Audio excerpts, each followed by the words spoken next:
Hello, everyone, and welcome to our fifth episode of Speak On It from the Chicago Public Library U-Media. My name is Justin, and I am joined by the amazing author, Jessie Ann Foley. Welcome. Thank you so much for joining us. Thank you for having me, Justin. I'm excited to be here. Yay. So a little bit about Jessie. She is a lifelong Chicagoan and lives in the Edgebrook neighborhood. She got a BA in English from the University of Illinois, Urbana-Champaign, followed by a master's degree in secondary education from the University of Illinois, Chicago. She then became a high school English teacher, but just because you're a teacher, that doesn't mean there's nothing left to learn. So she then went and got a master's degree in fiction writing from Columbia College. Her first book, The Carnival at Bray, was a Prince Award Book of Honor, and yeah, she's got it right up there. It's a lovely book. And in less than 3 months, on October 13th, her soon-to-be released book, You Know I'm No Good, is going to hit the shelf. Yes, that's what it looks like. It is such a sassy title. I love that title. It just like oozes character. So we'll get to talk about that book in a little bit. I'm going to start out asking you some questions. And for all of you who are following along on YouTube, if y'all want to post some questions there, then I'll ask them to Jessie on your behalf. So Jessie, to kind of take us back to the beginning, what's been your journey as a writer? Well, I mean, I've been writing my whole life. It was something I did when I was a kid. I would make up stories. I was a really shy kid. So this was like one way that I could express myself. And then when I was in high school, I took a creative writing class with a wonderful teacher who said she's going to be here today, Dr. Burke, her name was. There I was able to really like thrive creatively and, like sort of started finding my voice as a writer. And then I went to college at U of I, as you mentioned. And at the time, there was no creative writing major. There is now, though, but there wasn't back then. And so I decided to major in rhetoric, which was, I still don't 100% know what that is, but it was the closest thing you could get to majoring in writing. But then, I had a lot of people saying to me, like, why are you majoring in that? You'll never find a job in that. Like, that's the most pointless major ever. And so I went against my gut and I changed my major multiple times.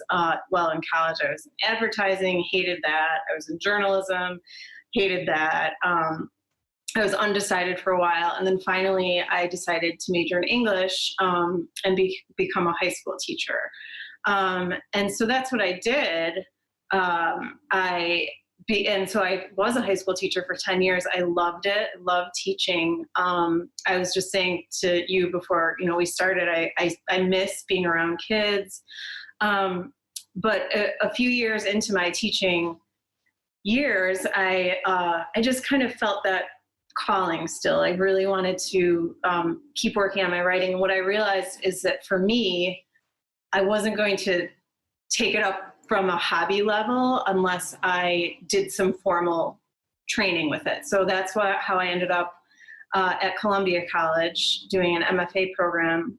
So I would teach during the day and then I would go to school at night. And it was, looking back, I don't know how I did it because it was a lot. But so I ended up graduating in 2012, and my first book, The Carnival at Bray, that I wrote, I didn't think it was YA. I just thought it was a book about a teenager, but that doesn't necessarily mean that it's YA. And so when I submitted it to an agent that I had met, he never responded to me, which is totally normal. That's kind of par for the course. But then I saw on Facebook about a contest that a small publishing house called Elephant Rock Books was having. They were starting a YA imprint. And so I figured, like, I'll just submit my manuscript. I don't think it's YA, but like, hey, I was at that point, you're so used to rejection as a writer because, it's a tough business. So I submitted the manuscript to this contest and it won. So then I was like, oh, I guess this is YA. But in hindsight, it makes sense because, clearly I'm interested in the high school years. I care about teenagers. And so it makes sense then that I would be writing about them. So then The Carnival at Bray came out in 2014. It was, I didn't really think that anything would come of it because it is such a competitive industry and it was a really small press. But then it ended up winning some awards, and all of a sudden I had like agents calling me, which had never happened to me before. And so that's how I ended up signing with an agent and working with a bigger publisher for my next couple books, HarperCollins. So that's the quick story of of the journey. Yeah, that's incredible. So you've studied English a lot. You studied it undergrad, you taught it, you then went to a master's program. What's kind of the difference between studying English undergrad versus in a master's program? I mean, it was so difficult for me to make that switch. That's a great question, because when you're an English major and when you're an English teacher, you're teaching people as readers, not as writers. So for example, like if I'm reading The Great Gatsby, we're going to talk about the symbolism of the green light. You can tell I taught American Lit for, a million years. You would talk about like the weather, the stormy weather, as a metaphor for the conflict that happens in the story. And you talk about things like symbolism and metaphor and characterization. That's what you do as an English major. But as a writer, none of those things are actually that important. I don't think any writer sets out to be like, how am I going to place this object so that it's a symbolic meaning? As a writer, you're just trying to tell the best story that you can tell. And so as a writer, when you're reading literature, you're reading it with an eye to steal, basically. Like one thing that I always have trouble with is writing scenes with a lot of characters, like a party or a wedding or a funeral, or, where there's a lot of people. And so like one of my go-to short stories is James Joyce's The Dead, because that's a story where there's a lot of characters moving around. And if I were an English teacher, I would be talking about like, what are the themes of this story? And that kind of thing. But as a writer, I'm like, okay, where is everybody in space right now? And how did Joyce do that? So again, you're not thinking about like all those literary terms that English teachers love so much. All you're thinking about is structure and how did they do that? And like, how can I do that? Mm. Yeah.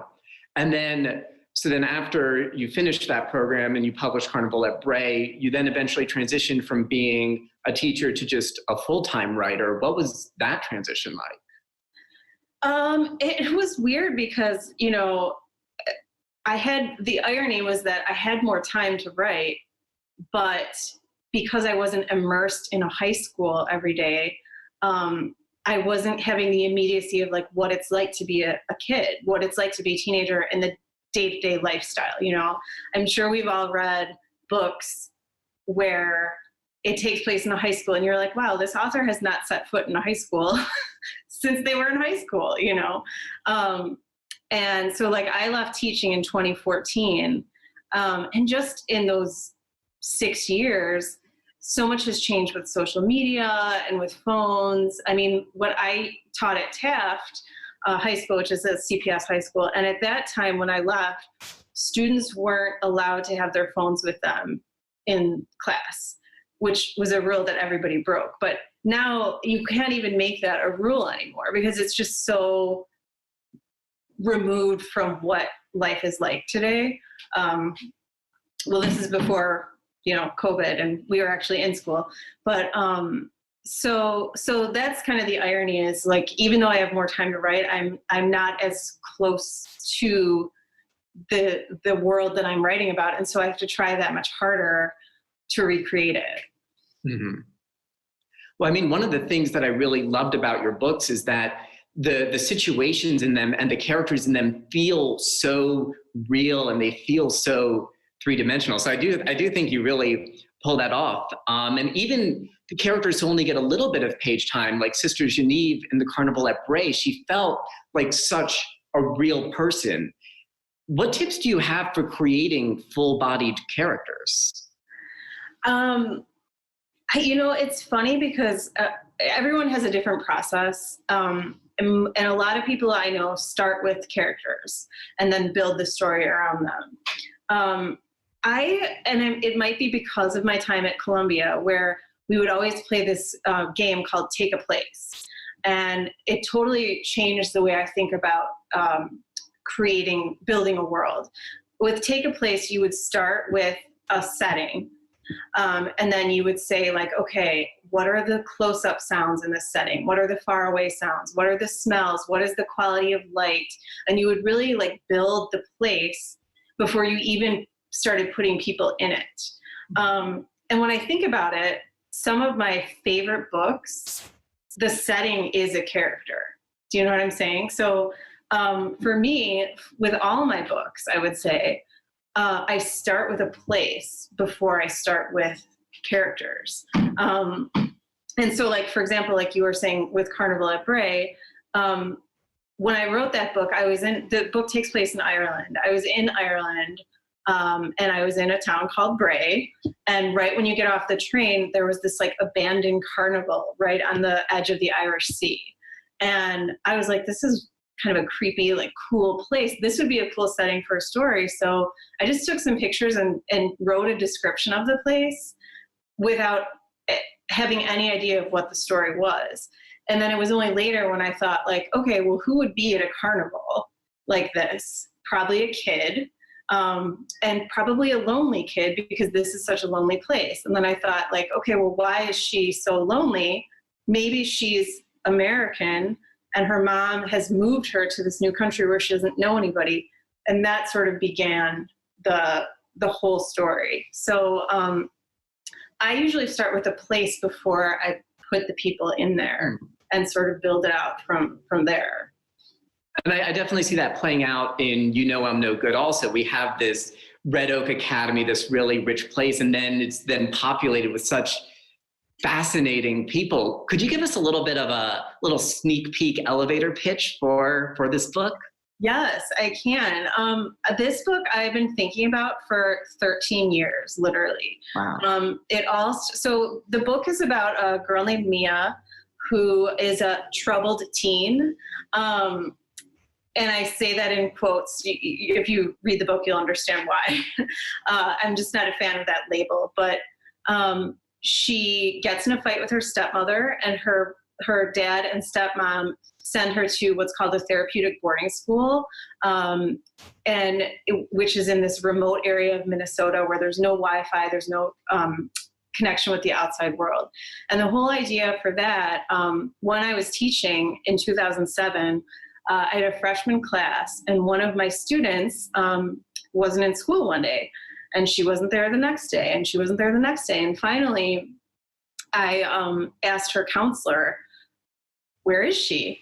And her counselor told me that she had been taken in the middle of the night from her bed and sent to one of these schools. And it was just so crazy to me because I just didn't think that I knew she was a little bit wild, but I just didn't think that. I thought it was a really extreme measure. That was back before I was a parent. Now that I'm a parent, I'm a bit more sympathetic. But I just thought about these places, and I tried to learn as much as I could. And I thought it would be really interesting to set a story at a therapeutic boarding school. But the problem was, when I started to write the book, like really in earnest, it was very hard to do research because I reached out to dozens of these schools. And they're all located in really remote parts of the US. But only 2 got back to me, and only 1 allowed me to visit. And so that's how I ended up in remote northeastern Oklahoma last January, visiting a school there. And even when I was there, they wouldn't let me interview the girls alone. They sat in on the interviews. They gave me a tour. And they had a bunch of crazy rules that then made their way into the book. And when we had a sort of a fact checker read the book, and she, for several of the school rules, she kept saying, this isn't realistic. This would never happen. And I was like, this is directly taken from the school that I visited in Oklahoma. So yeah, I thought it would be a really cool setting and the story built around the school. Mm-hmm. One of our YouTube watchers was actually wondering, what are some of your favorite books where that setting or that place feels like a character?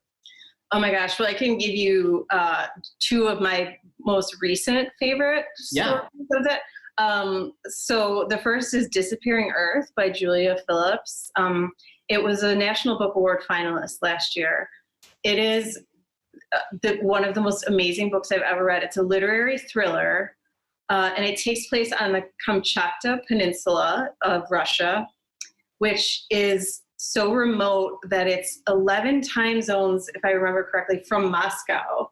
And it's a really, really interesting place. It was almost totally isolated during communism. And so it's about these two girls that get kidnapped on this peninsula.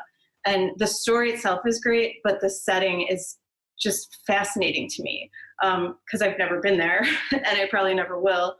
Another example I could give you is There by Tommy Orange, which came out a couple of years ago. It's an amazing book. And in that story, Oakland, California is like a character. And even the title is taken from a quote by Gertrude Stein, who said about Oakland that it had changed so much that there's no more there. Mm-hmm. When I first read the book, I thought it was like, there, it's okay. But it's not what it is at all. And it's just brilliant. You know, and especially now during the time of COVID where nobody can travel or go anywhere, it's even more important to me to read books that take place in different places with people who have different experiences because, you know, who knows when we're going to get to travel again. And so maybe that's part of why I'm just drawn to those kind of books. Mm-hmm. And you, speaking of Tommy Orange, you even referenced him in, you know, I'm Good as an author. Well, I met him at, I went to a book signing of his at Unabridged Books in Lakeview, and he was so nice and so gracious. And that was his debut novel. And it was just like, it reminded me in a way of like a James Baldwin, because there was just this like fire in his writing that I'm so excited for him to write another book. And yeah, I'm just a huge fan of his. So another question that someone on YouTube had is, have you ever thought about writing books for adults? Yes, I have. I've written a lot of short stories. Actually, when I was at Columbia, my thesis project was a book of short stories, and it took place at a fictional Chicago public high school, but it was mostly about the teachers, not the kids. And it was for adults. Right now I'm developing a short story that I published in Hypertext Magazine, which is a Chicago-based lit magazine that pays contributors, by the way. And it's about this woman who goes to her high school reunion and runs into her high school boyfriend and has a really bad time. And I've thought about expanding that into, I've been sort of percolating, taking notes, and before I ever start writing anything, I just like think about it a lot, and that's kind of the stage where I'm at with that. So, yeah. And so when someone's writing something, or when you're writing something, and you get writer's block, are there any exercises or ways you have to kind of break free of that? Yes, I have my phone with me because I wanted to show you guys so you know how crazy I am. This is the notes section of my phone. You can see there's 524. Yeah, and I don't know what the other 75 are, but you know, as a writer, this is my bread and butter. You know, this is my career, and so I live in great fear of what you're asking, of, you know, running out of ideas or not having something to say. So my notes in my phone is my sort of insurance policy against the blank page. I know if, you know, any high school or college kids who are watching, they understand the fear of like, you're sitting in front of a blank Word document or Google Doc or whatever, and that can be paralyzing. So for me, any idea that I have, no matter how fragmentary, if it's just a image or a song lyric or a line of poetry or a piece of dialogue, and I don't even know what it is, I just make a note in my phone. And because probably of those, 500, 600 notes that I have, most of them are not going to go anywhere. But like you were asking me about my adult novel, I have like fragments of ideas and conversations and inner monologues that just have come to me, and I just put them in the phone. And that way, if I'm starting something, I'm never actually starting from ground zero. I have fragments of pieces, and just having somewhere to start is kind of half the battle. So that's my advice, and I can't stress enough, is just write everything down, everything. Mm-hmm. Because you'll lose it if you don't. And then, yeah, I mean, that's really a great way to start going about things. And when you were talking about that kind of paralyzing fear that can sometimes happen, when working as a full-time writer, it's not like there's not like necessarily like a set schedule or a set flow of income sometimes. How do you go about finding or soliciting gigs as a full-time writer? Well, there's the social media piece of it, which is important, but I want to be careful about, because that never replaces the work. You know what I'm saying? You can like try and build followers and do all that stuff, but if you don't have your butt in the chair working, that's not going to be enough.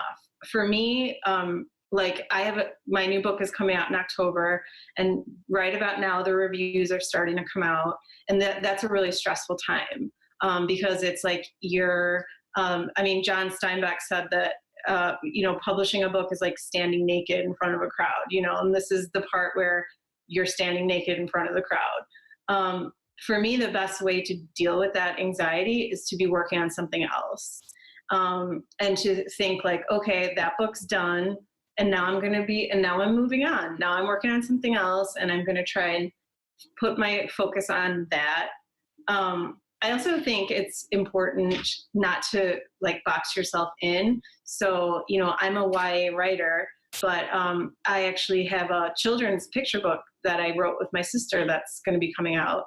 I'm working on adults. So like, just think of yourself as a writer, period, instead of any certain kind of writer. And I think that helps a little bit too. So someone's asking that they're interested in your process. How often do you go back over those notes that you make? The notes is usually when I'm just starting something. For me, because I procrastinate, and it's always easier to go back and edit something that you've already written than to generate new material. But I had a wonderful teacher at Columbia named Joe Mino. He's a great Chicago author. And he taught us that the word fiction comes from the Latin word fingere. I don't know if I'm pronouncing that right. But it means to shape.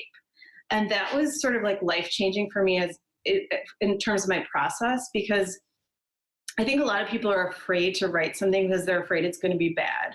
And your first draft is going to be bad, and it's always going to be bad. But if you think about it, you're not creating something from nothing. You are throwing out all those thoughts, as messy as they are. You're going to try to churn out a draft, even if it's a complete mess, and give yourself the freedom to be messy, because what fiction is, it's fingere, it's about shaping it. So you can't make a sculpture unless you start with the clay, and you sort of mold it into what it's supposed to be. And I think the same is true for writing, is that you just throw it out there, allow yourself to throw it out there, and then you slowly, draft by draft by draft, by revision by revision by revision, you shape it into something that works. And, by the time you get to the end, you're just fiddling with the little pieces, and that's when the editing part comes in. But I think if you just think of it as you're shaping something. You're not starting something from nothing. That really helps me allow myself permission to be messy and create. Mm-hmm. And when you're creating or when you're shaping, do you have like a certain environment you like to create yourself, or a certain device or implement you like to use to write? Well, I got my good old 8-year-old laptop. I know a lot of people listen to music. I prefer just quiet when I'm writing. Music is an inspiration for me when I'm still in the like thinking about it stage. But when I'm actually writing, I like it to be quiet. So before COVID, I would go to the Chicago Public Library silent room in my local library, and that was the best place for me. I also will go to coffee shops. Weston's across from Jefferson Park Blue Line was sort of my go-to place for this book. And lately, because of COVID, I've been going to Portage Grounds in Portage Park because they have a big patio and really good smoothies. But yeah, I mean, I have 3 kids, so I can't be too precious about my environment. I just have to take, when I have the time and space to write, I just have to do it. Mm-hmm. Well, speaking of Chicago and favorite Chicago places, what is the literary scene like here? And are there organizations or resources you would recommend for Chicago teen writers? Yeah, I mean, I love the scene here. I feel like with, many other things, I feel like everyone thinks New York is like the place where you need to be if you're a writer. And I just do not think that is true at all. There's a whole bunch of organizations. There's the Chicago Writers Association, which is a great organization for people who want to get, and I think they just started their own festival. There's the Printers Row Book Festival. I actually have a list of other places. So through a lot of CPS programs, there's Poetry Out Loud, which is a wonderful program. There's Louder Than a Bomb for spoken word poetry. There's the Hands-On Stanzas program through the Poetry Foundation. When I was working at Taft, we used that program, and it was just an amazing way to look at poetry as something relevant. I think a lot of kids sometimes think like, oh, this is like boring, and but this is Hands-On Stanzas really makes poetry come alive, I feel like. Second Story is a wonderful organization about like performing spoken word writing and storytelling. And I think they have a relationship with Roosevelt High School. I could be wrong about that, but Second Story is a wonderful program. I can never say this, Story Studio Chicago has some wonderful teachers. Northwestern and the Art Institute have teen programs, summer programs.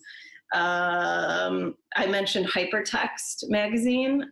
They pay their writers. They're a Chicago-based organization. And I think I'm pretty sure they had something for teens, a contest. I hope I'm not talking too fast, by the way. Oh, what we can do is we'll go back and we can comment on the YouTube with all of these organizations you mentioned. Oh, good. Okay. Then I'll keep going. So the Lumen Arts Cultural Foundation is a program that gives financial grants to, I believe it's writers under 30, and they have to live within 100 miles of downtown Chicago. It's a really cool organization. No Name Book Club by the Chicago artist No Name. They highlight books by people of color, and they also send their books to prison chapters that also have the same book club. So I think this month they're reading The Vanishing Half by Britt Bennett, which everybody's reading. I haven't read it yet, but and then there's a whole bunch of reading series, but most of those unfortunately seem to take place in bars. So they don't. And then of course there's the Shy Teen Lit Fest. Yes. Which I was so lucky to be a part of. I think it was in 2018. Was it 2019? The years are blending together because of this whole thing. But it was in the Harold Washington Library in the room at the, what do you call the room at the top? The winter room or the Winter Garden? The Winter Garden. It was so much fun. It's just a really cool program. The bookseller in Lincoln Square sometimes does a teen lit fest as well, which is really cool. And Evanston Public Library does something too. So there's tons of stuff for kids. Yeah, that's really so many resources that people can turn to. They're really like library. Yeah. So. Well, thank you so much for sharing those resources and sharing your experiences with us, Jessie. And thanks to all of you who are tuning in to this YouTube chat. Speak on It will be back the same time next week, Wednesday at 4 p.m. with Meredith Russo, author of If I Was Your Girl and Birthday. So have a great day, everyone. And again, Jessie, thank you so much for joining us and giving us so much wisdom about things. Thank you so much for having me. It was a blast. Thank you. Yes. And check out her book when it's released, October 13th. It's so good. You don't want to miss it.